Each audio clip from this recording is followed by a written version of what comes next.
എല്ലാ സുഹൃത്തുക്കൾക്കും news bullet കേരളയിലേക്ക് വീണ്ടും സ്വാഗതം. കണക്കറിയാത്ത ചില കണക്കധ്യാപകർ SSLC പരീക്ഷാ മൂല്യനിർണ്ണയ ക്യാമ്പിൽ കാണിച്ച ചില വിക്രിയകളെ കുറിച്ചാണ് ഇന്നത്തെ വീഡിയോ.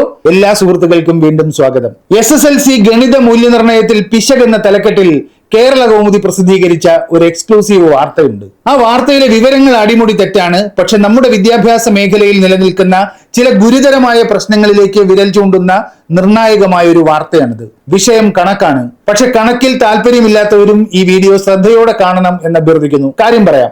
ഇക്കഴിഞ്ഞ SSLC കണക്ക് പരീക്ഷയിൽ ഒരു ചോദ്യം ഉണ്ടായിരുന്നു, 18ാമത്തെ ചോദ്യം. ആ ചോദ്യത്തിൽ 3 ചോദ്യങ്ങളുണ്ട്. അതിൽ ആദ്യത്തെ ചോദ്യമാണ് പ്രശ്നം. ചോദ്യം ഇതാണ്: 4 കൊണ്ട് ഹരിക്കുമ്പോൾ 1 ശിഷ്ടം വരുന്ന എണ്ണൽ സംഖ്യകളുടെ ശ്രേണി എഴുതുക.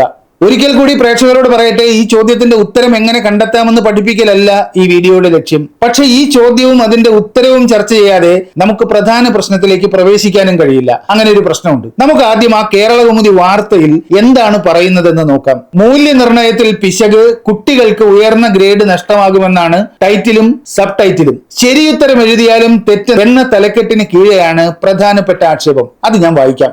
4 കൊണ്ട് ഹരിക്കുമ്പോൾ 1 ശിഷ്ടം വരുന്ന എണ്ണൽ സംഖ്യകളുടെ ശ്രേണി എഴുതുക എന്നതായിരുന്നു 18ാമത്തെ ചോദ്യം. അതിനുത്തരമായി 5, 9, 13 എന്ന ശ്രേണിയാണ് ബഹുഭൂരിപക്ഷം കുട്ടികളും എഴുതിയിരിക്കുന്നത്. എന്നാൽ 1, 5, 9 എന്ന് എഴുതിയവർക്ക് മാർക്ക് നൽകാവൂ എന്നാണ് സർക്കാർ നൽകിയ ഉത്തര സൂചികയിൽ നിഷ്കർഷിച്ചിരിക്കുന്നത്. ചോദ്യത്തിൽ എല്ലാ എണ്ണൽ സംഖ്യകളുടെയും ശ്രേണി എന്ന് പ്രത്യേകം ചോദിച്ചിട്ടില്ല. നോക്കൂ, എല്ലാ എണ്ണൽ സംഖ്യകളുടെയും ശ്രേണി എന്ന് പ്രത്യേകം ചോദിച്ചില്ല പോലും. വാർത്ത എഴുതിയ ലേഖകനോടാണ് സംശയം. എണ്ണൽ സംഖ്യകളുടെ ശ്രേണി എഴുതാൻ പറഞ്ഞാൽ അതിൽ എല്ലാ എണ്ണൽ സംഖ്യയും വരില്ലേ ചേട്ടാ? എല്ലാ എണ്ണൽ സംഖ്യയും എന്ന് എടുത്തു ചോദിച്ചെങ്കിൽ മാത്രം തന്നെ ഉൾപ്പെടുത്തിയാൽ മതി എന്ന വാശിയുമായി ഏതെങ്കിലും ഒരു എണ്ണൽ സംഖ്യ മാറി നിൽക്കുന്നുണ്ടോ? വാർത്ത എഴുതിയ ലേഖകനെ ഞങ്ങൾ കുറ്റപ്പെടുത്തുന്നില്ല. പക്ഷെ ഈ വാർത്തയുടെ സോഴ്സ് ഒരു ഗണിതാധ്യാപകനോ അധ്യാപികയോ ആണെങ്കിൽ ഇനി അവർ വല്ല വാർത്തയുമായി സമീപിച്ചാൽ അവറ്റെ ചാണകം മുക്കിയ ചൂലുകൊണ്ട് അടിച്ചോടിക്കാൻ മടിക്കരുത്. അത്രയ്ക്ക് അസംബന്ധമാണ് ഈ വാചകം. വാർത്ത തുടരുന്നു. ആ സാഹചര്യത്തിൽ, ഏതു സാഹചര്യത്തിൽ? എല്ലാ എണ്ണൽ സംഖ്യകളുടെയും ശ്രേണി എന്ന് എടുത്തു പറയാത്ത സാഹചര്യത്തിൽ 5-ൽ തുടങ്ങുന്ന ശ്രേണിയും പൂർണ്ണമായും ശരിയാണ്. 5, 9, 13 തുടങ്ങിയ സംഖ്യകളെ 4 കൊണ്ട് ഹരിച്ചാൽ 1 ശിഷ്ടം വരുമെന്നിരിക്കെ കുട്ടികൾക്ക് മാർക്ക് നിഷേധിക്കുന്നത് നീതിയല്ല. വിഷയത്തിൽ ആഴത്തിൽ അറിവുള്ള കുട്ടികൾ പോലും 5-ൽ തുടങ്ങുന്ന ശ്രേണിയാണ് എഴുതിയിരിക്കുന്നത് എന്ന് അധ്യാപകർ പറയുന്നു. പറഞ്ഞല്ലോ, ഇത് സമാന്തര ശ്രേണി പഠിപ്പിക്കുന്ന വീഡിയോ അല്ല. നമ്മുടെ രക്ഷിതാക്കളും കുട്ടികളും പൊതുവിദ്യാഭ്യാസ പ്രവർത്തകരും വിദ്യാഭ്യാസ മന്ത്രിയും ആ വകുപ്പിലെ ഉദ്യോഗസ്ഥരുമൊക്കെ ജാഗ്രതയോടെ സമീപിക്കേണ്ട ഒരു വലിയ പ്രശ്നത്തെക്കുറിച്ചാണ് ഞങ്ങൾ ഈ വീഡിയോയിൽ പറയുന്നത്. വിഷയം കണക്കാണല്ലോ. ഒരു ചോദ്യത്തിന് 2 ഉത്തരം കണക്കിൽ അങ്ങനെ സാധാരണ വരാറില്ല. അപൂർവങ്ങളിൽ അപൂർവമാണ്. 4 കൊണ്ട് ഹരിക്കുമ്പോൾ 1 ശിഷ്ടം വരുന്ന എണ്ണൽ സംഖ്യകളുടെ ശ്രേണി എഴുതാനാണ് ചോദ്യം. ആ ശ്രേണി 1, 5, 9 എന്നാണോ 5, 9, 13 ആണോ? ഇതാണല്ലോ സംശയം. ഈ ചോദ്യത്തിന്റെ ഉത്തരം എങ്ങനെ എഴുതണമെന്നാണ് ക്ലാസ്സുകളിൽ കുട്ടിയെ പഠിപ്പിക്കുന്നത്. ഗണിത പാഠപുസ്തകത്തിൽ ഇതെങ്ങനെയാണ് വിശദീകരിച്ചിരിക്കുന്നത്? സ്വാഭാവികമായും ഈ 2 സംശയങ്ങളും പ്രസക്തമാണ്. അത് തീർക്കാൻ 10ാം ക്ലാസ്സിലെ ഗണിത പാഠപുസ്തകം സംഘടിപ്പിച്ചു. 1ാമത്തെ അധ്യായമാണ് സമാന്തര ശ്രേണികൾ. ഈ അധ്യായത്തിന്റെ 8ാം പേജിൽ ഇങ്ങനെ കാണാം. സ്ക്രീനിലെ ചിത്രം ശ്രദ്ധിക്കൂ. ആ വിശദീകരണം ഇങ്ങനെയാണ് കൊടുത്തിരിക്കുന്നത്. ഒരു ശ്രേണിയെ തന്നെ പലതരത്തിൽ വിവരിക്കാം. ഉദാഹരണമായി 1-ൽ അവസാനിക്കുന്ന എണ്ണൽ സംഖ്യകളുടെ ശ്രേണിയാണ് 1, 11, 21, 31. ഇതിനെ മറ്റൊരു തരത്തിൽ പറയാം. 10 കൊണ്ട് ഹരിച്ചാൽ 1 ശിഷ്ടം വരുന്ന സംഖ്യകളുടെ ശ്രേണി. നോക്കൂ, 10 കൊണ്ട് ഹരിച്ചാൽ 1 ശിഷ്ടം വരുന്ന ശ്രേണിയിലെ ആദ്യത്തെ സംഖ്യ 11 അല്ല, 1 ആണ്. ഇനി 12ാം പേജിൽ കൊടുത്തിരിക്കുന്ന മറ്റൊരു ഉദാഹരണം നോക്കൂ. 3 കൊണ്ട് ഹരിച്ചാൽ 1 ശിഷ്ടം വരുന്ന സംഖ്യകളുടെ ശ്രേണി നോക്കാം. 1, 4, 7. അവിടെയും ആദ്യത്തെ സംഖ്യ 1 ആണ്, 4 അല്ല. ഇതെങ്ങനെയാണ് കണ്ടുപിടിക്കുന്നതെന്നും പാഠപുസ്തകത്തിൽ വിശദീകരിച്ചിട്ടുണ്ട്. 3 കൊണ്ട് ഹരിക്കുമ്പോൾ 1 ശിഷ്ടം വരുന്ന സംഖ്യകളുടെ ശ്രേണി എങ്ങനെ എഴുതാമെന്ന് ഇങ്ങനെയാണ് വിശദീകരിച്ചിരിക്കുന്നത്. ആദ്യത്തെ സംഖ്യ കണ്ടുപിടിക്കുന്നതിന് 3 ഗുണം 0 അധികം 1, അത് 1 ആണ്. രണ്ടാമത്തെ സംഖ്യ എങ്ങനെ കണ്ടുപിടിക്കും? 3 ഗുണം 1 അധികം 1, അത് 4 ആണ്. മൂന്നാമത്തെ സംഖ്യ 3 ഗുണം 2 അധികം 1, അത് 5 ആണ്. നാലാമത്തെ സംഖ്യ എങ്ങനെയാണ് കണക്കാക്കുന്നത്? 3 ഗുണം 3 അധികം 1, ഉത്തരം 10. പാഠപുസ്തകത്തിന്റെ മറ്റൊരു ഭാഗത്ത് ഇങ്ങനെയും കൂടി വിശദീകരിക്കുന്നു. അടുത്ത പേജിൽ, അതായത് 13ാമത്തെ പേജിൽ കുട്ടികളെ കൊണ്ട് വർക്ക് ചെയ്യിപ്പിക്കാനുള്ള ചോദ്യങ്ങൾ കൊടുത്തിട്ടുണ്ട്. അതിലെ ആദ്യത്തെ ചോദ്യം നോക്കൂ. 4 കൊണ്ട് ഹരിച്ചാൽ 1 മിച്ചം വരുന്ന സംഖ്യകളുടെ ശ്രേണി ഉണ്ടാക്കുക. ഈ ചോദ്യം അതേപടിയല്ലേ SSLC പരീക്ഷയ്ക്ക് ചോദിച്ചത്? 3 കൊണ്ട് ഹരിച്ചാൽ 1 ശിഷ്ടം വരുന്ന സംഖ്യകളുടെ ശ്രേണി കണ്ടുപിടിക്കാൻ കുട്ടികളെ പഠിപ്പിച്ച അതേ രീതിയിലല്ലേ ഈ ചോദ്യത്തിന്റെ ഉത്തരവും കണ്ടുപിടിക്കേണ്ടത്? ആദ്യത്തെ സംഖ്യ കണ്ടുപിടിക്കാൻ 4 ഗുണം 0 അധികം 1, ഉത്തരം 1. രണ്ടാമത്തെ സംഖ്യ കണ്ടുപിടിക്കാൻ 4 ഗുണം 1 അധികം 1, ഉത്തരം 5. മൂന്നാം സംഖ്യ കണ്ടുപിടിക്കാൻ 4 ഗുണം 2 അധികം 1, ഉത്തരം 9. ഇങ്ങനെ നീളും. അപ്പോൾ ഇതിൽ ഏതാണ് ശരി ഉത്തരം? ഉത്തര സൂചികയിൽ പറയുന്ന 1, 5, 9 എന്ന ശ്രേണി. കേരള കൗമുദിക്ക് വാർത്ത കൊടുത്ത് മൂല്യനിർണയ ക്യാമ്പിൽ ബഹളമുണ്ടാക്കിയ അധ്യാപകർ പറയുന്ന 5, 9, 13 ശരിയാണോ? അല്ല.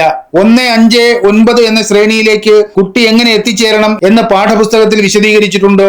ഉണ്ട്. ആ പാഠപുസ്തകം പഠിക്കുകയോ ചെയ്ത ആളുകൾ ഈ ചോദ്യത്തിന് 5, 9, 13 എന്ന് ഉത്തരം എഴുതുമോ? ഇല്ല.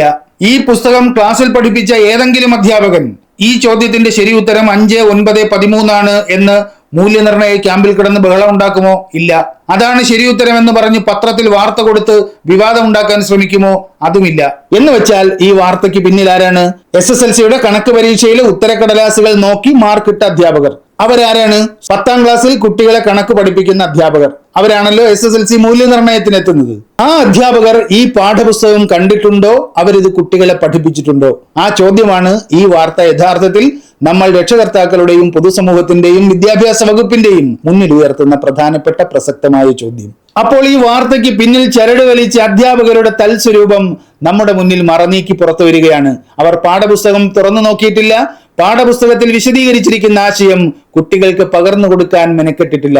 അങ്ങനെയുള്ള ഏതോ ഒരു അധ്യാപകനാണ് ഈ വാർത്തയ്ക്ക് പിന്നിൽ. അവർ ഉത്തര സൂചികയ്ക്കെതിരെ ശക്തമായ പ്രതിഷേധം മൂല്യനിർണയ ക്യാമ്പുകളിൽ ഉയർത്തിയെന്നാണ് കേരള കൗമുദിയുടെ വാർത്തയിൽ പറയുന്നത്. അത് ശരിയാണെങ്കിൽ അങ്ങനെ പ്രതിഷേധിച്ച അധ്യാപകനായാലും അധ്യാപികയായാലും വള്ളിച്ചൂരൽ കൊണ്ട് ചന്തിക്ക് പിടച്ച് അടിയന്തരമായി സർവീസിൽ നിന്ന് പുറത്താക്കുകയാണ് സർക്കാർ ചെയ്യേണ്ടത്. തൊലി ഇളകി ചൂരലിൽ പറ്റുവോളം പിടച്ചിട്ട് വേണം അവരെ സർവീസിൽ നിന്ന് പറഞ്ഞുവിടാൻ. ഈ വിഷയം ഞാനൊരു ഗണിതശാസ്ത്ര അധ്യാപകനോട് സംസാരിച്ചപ്പോൾ അദ്ദേഹം വളരെ കൗതുകകരമായ ഒരു യാഥാർത്ഥ്യം ശ്രദ്ധയിൽപ്പെടുത്തി. അതുകൂടി പങ്കുവയ്ക്കാം. 5ാം ക്ലാസ്സിലെ ഗണിത പാഠപുസ്തകത്തിലെ ഒരു ഭാഗം അദ്ദേഹം അയച്ചു തന്നു. പ്രേക്ഷകർ അതുകൂടി ഒന്ന് കാണണം. ഈ കണക്കുകൾ ചെയ്തു നോക്കൂ എന്ന തലക്കെട്ടിൽ 5ാം ക്ലാസ്സിൽ കൊടുത്തിരിക്കുന്ന വർക്കാണ് നാം സ്ക്രീനിൽ കാണുന്നത്. 2 കൊണ്ട് ഹരിക്കുമ്പോൾ 0 ശിഷ്ടം വരുന്ന സംഖ്യകൾ ഏതൊക്കെയാണ്? 1 ശിഷ്ടം വരുന്ന സംഖ്യകൾ ഏതൊക്കെയാണ്? അടുത്തത്, ഒരു സംഖ്യയെ 3 കൊണ്ട് ഹരിച്ചാൽ ശിഷ്ടമായി ഏതൊക്കെ സംഖ്യകൾ വരാം? ഒരേ ശിഷ്ടം വരുന്നവ ഒരേ സംഖ്യാക്രമമായി എഴുതുക. 3 കൊണ്ട് ഹരിക്കും പോലെയാണ് 4 കൊണ്ടും ഹരിക്കുന്നത്. ഒരു സംഖ്യയെ 4 കൊണ്ട് ഹരിച്ചാൽ ഒരേ ശിഷ്ടം വരുന്ന സംഖ്യകളുടെ ക്രമം എഴുതാൻ 5ാം ക്ലാസ്സിലെ കുട്ടിയെയാണ് നമ്മുടെ പാഠ്യപദ്ധതി പ്രാപ്തനാക്കുന്നത്. 1 എന്ന സംഖ്യയെ 4 ഗുണം 0 അധികം 1 എന്നും എഴുതാമെന്നും 5ൽ തന്നെ കുട്ടിയെ പരിചയപ്പെടുത്തുന്നുണ്ട്. ഇതാണ് നമ്മുടെ പാഠ്യപദ്ധതി. 10ാം ക്ലാസ്സിൽ പരിചയപ്പെടേണ്ട നിലവാരത്തിലുള്ള ഒരു വിഷയത്തിന്റെ ആശയത്തിന്റെ വിത്ത് 5ാം ക്ലാസ്സിലെ പാഠപുസ്തകത്തിൽ വിതച്ചിരിക്കുകയാണ്. നിർഭാഗ്യവശാൽ ഇതൊന്നും അറിയാത്തവരും നമ്മുടെ കുട്ടികളെ പഠിപ്പിക്കാൻ എന്ന മട്ടിൽ ഒരുങ്ങിക്കെട്ടി സ്കൂളിലെത്തുന്നുണ്ട്. കൗമുദി വാർത്തയിൽ ഉന്നയിച്ച വിഷയത്തെക്കുറിച്ച് പരീക്ഷാ ഭവൻ സെക്രട്ടറി പ്രതികരിച്ചിട്ടുണ്ട്. ഉത്തര സൂചികയിൽ പിഴവില്ലെന്ന തലക്കെട്ടിൽ മനോരമ അത് വാർത്തയാക്കുകയും ചെയ്തു. പക്ഷേ ആ വിശദീകരണ കുറിപ്പിൽ ഒതുങ്ങാൻ പാടില്ല വിദ്യാഭ്യാസ വകുപ്പിന്റെ നടപടി. ഈ പത്രവാർത്തയ്ക്ക് പിന്നിൽ പ്രവർത്തിച്ച അധ്യാപകരെ കണ്ടെത്താൻ വിശദമായ അന്വേഷണം നടത്തണം. ആ അധ്യാപകർ തങ്ങളുടെ സ്കൂളുകളിൽ ഈ പാഠഭാഗം എങ്ങനെ പഠിപ്പിച്ചു എന്ന് പരിശോധിക്കപ്പെടണം. പാഠപുസ്തകത്തിൽ വിശദീകരിച്ചിരിക്കുന്നത് പഠിപ്പിക്കാനാണ് അധ്യാപകർക്ക് സർക്കാർ ശമ്പളം നൽകുന്നത്. പാഠപുസ്തകത്തിൽ വളരെ ലളിതമായി വിശദീകരിച്ചിരിക്കുന്ന ഒരാശയം സംബന്ധിച്ച് ഇങ്ങനെ ഒരു കോപ്രായം SSLCയുടെ പരീക്ഷാ മൂല്യനിർണയ ക്യാമ്പിൽ കാണിച്ച അധ്യാപകർ ആ പുസ്തകം ഒരു കാരണവശാലും തുറന്നു നോക്കിയിരിക്കാൻ ഒരു സാധ്യതയുമില്ല. എങ്ങനെയൊക്കെയാണ് ഈ അധ്യാപകർ സാമൂഹ്യ വിരുദ്ധരായ കുറ്റവാളികളായി മാറുന്നത്? 1, അവർ പാഠപുസ്തകം മറിച്ചു നോക്കിയിട്ടില്ല. 2, ഇവർ ഈ പാഠപുസ്തകം പഠിപ്പിച്ചിട്ടില്ല. 3, പഠിപ്പിക്കുന്ന വിഷയത്തെക്കുറിച്ച് ഇവർക്കൊരു ചുക്കും ചുണ്ണാമ്പും അറിയില്ല. 4, വിഷയ സംബന്ധമായി ചങ്കും മത്തങ്ങയും തിരിച്ചറിയാത്തവർ SSLC പരീക്ഷാ മൂല്യനിർണയം എന്ന വളരെ പ്രധാനപ്പെട്ട ചുമതലയ്ക്ക് ഒരുങ്ങി പുറപ്പെട്ടു. 5, തങ്ങൾ തലയിൽ ചുമന്നുകൊണ്ട് നടക്കുന്ന ഒരു അസംബന്ധം പത്രവാർത്തയാക്കി കുട്ടികളെ ആശങ്കയിലാക്കാനും സർക്കാരിനെ സമ്മർദ്ദത്തിലാക്കാനും ശ്രമിച്ചു.